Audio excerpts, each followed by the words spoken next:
Rusia tak sendirian. Jika Amerika nekat menyerang, maka 7 negara ini siap bantu Presiden Putin.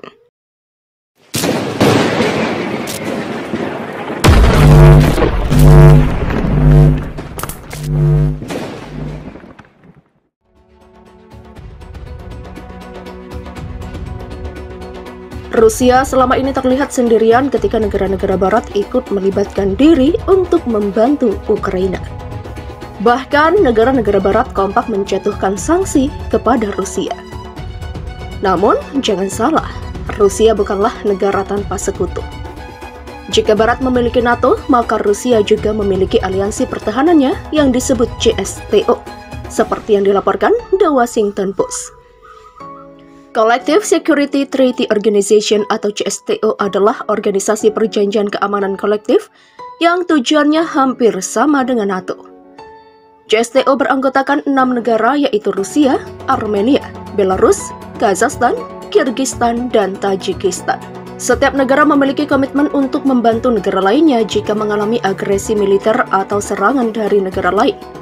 Selain anggota CSTO, Rusia diketahui memiliki hubungan dekat dengan beberapa negara lainnya seperti China, Suriah, Israel, Pakistan, Kuba, dan lainnya. Perjanjian keamanan kolektif dimulai dan ditandatangani pada tahun 1992 sebagai tindak lanjut dari persemakmuran negara-negara merdeka yang dibentuk setelah Uni Soviet bubar. Berikut ini profil 7 negara sekutu Rusia. China merupakan negara yang memiliki hubungan dekat dengan Rusia. Meski mereka dekat, tapi tindakan Rusia dalam serangan Ukraina tidak mendapat respon langsung dari China.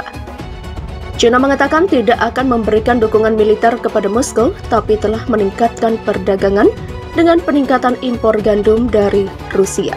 Namun, Menteri Luar Negeri China menekankan kedaulatan masing-masing negara harus dihormati, sehingga meminta para pihak untuk kembali ke meja perundingan.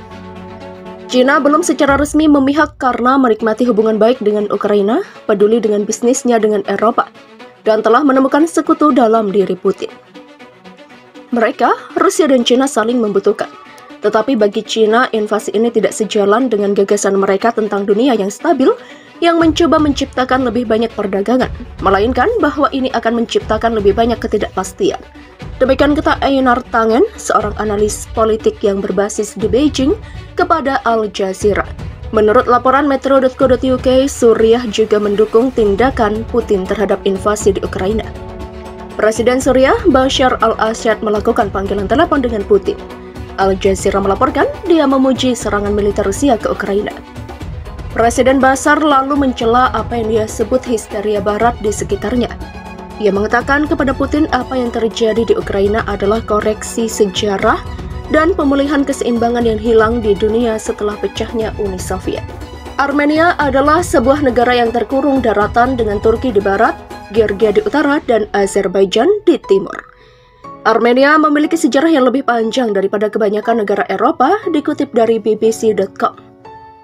Setelah kemerdekaan dari Uni Soviet, pada 1991, Armenia dengan cepat terlibat dalam konflik berdarah dengan Azerbaijan atas wilayah Nagorno-Karabakh yang sebagian besar penduduknya adalah orang Armenia. Bagian dari Armenia yang terletak dalam bekas Kekaisaran Rusia mendeklarasikan kemerdekaan pada 28 Mei 1918. Tetapi pada tahun 1920 diserbu oleh pasukan dari Turki dan Rusia Soviet. Belarus adalah negara di Eropa Timur sekaligus negara tetangga Rusia. Sebelum kemerdekaan pada tahun 1991, Belarus sebelumnya dikenal sebagai Belorusia atau Rusia Putih, dikutip dari Britannica. Belarus adalah yang terkecil dari 3 republik Slavia yang termasuk dalam Uni Soviet. 2 yang lebih besar adalah Rusia dan Ukraina. Negara ini terkurung daratan yang berbatasan dengan Lithuania dan Latvia di Laut Barat, dengan Rusia di utara dan timur, dengan Ukraina di selatan, dan dengan Polandia di barat. Luas Belarus kira-kira sepertiga ukuran tetangga selatannya, Ukraina. Warisan masa lalu Soviet Belorusia juga terus memanifestasikan negara ini, baik dalam keunggulan terus-menerus partai politik komunis maupun dalam gaya pemerintahan otoriter negara itu. Sekitar 1/5 dari penduduk Belarus tinggal di ibu kota yang terletak di pusat, Minsk, sebuah kota modern yang luas, yang hampir seluruhnya dibangun kembali setelah hampir hancur dalam Perang Dunia II. Kazakhstan. Kazakhstan juga dieja Kazakhstan. Secara resmi adalah Republik Kazakhstan di Asia Tengah. Negara ini berbatasan di barat laut dan utara oleh Rusia, di timur oleh Cina, dan di selatan oleh Kyrgyzstan, Uzbekistan, Laut Aral, dan Turkmenistan. Kazakhstan adalah negara terbesar di Asia Tengah dan terbesar ke-9 di dunia, dikutip dari Britannica. Sementara Kazakhstan tidak dianggap oleh pihak berwenang di bekas Uni Soviet sebagai bagian dari Asia Tengah. Meski demikian, Kazakhstan memiliki karakteristik geografis fisik dan budaya yang mirip dengan negara-negara Asia Tengah. Ibu kotanya adalah Nur Sultan, sebelumnya Astana, Akmola, dan Zelenograd, di bagian tengah utara negara itu.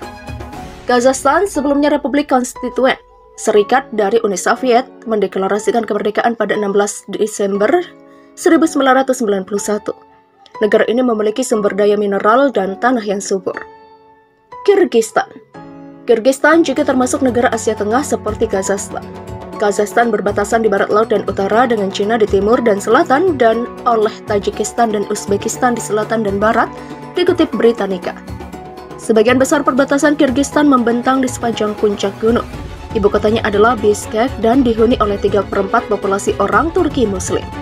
Kyrgyzstan yang dikenal di bawah kekuasaan Rusia dan Soviet sebagai Kirgizia ditaklukkan oleh pasukan Tsar Rusia pada abad ke-19.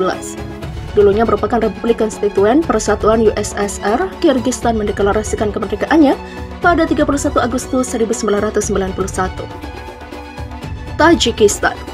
Tajikistan secara resmi disebut Republik Tajikistan. Negara ini terletak di jantung Asia Tengah dan memiliki ibu kota bernama Dushanbe. Perbatasan Tajikistan di utara adalah dengan Kyrgyzstan, Cina di timur, Afghanistan di selatan, dan Uzbekistan di barat dan barat laut. Tajikistan termasuk wilayah otonomi Gunung Badakhshan dengan ibu kotanya di Krog,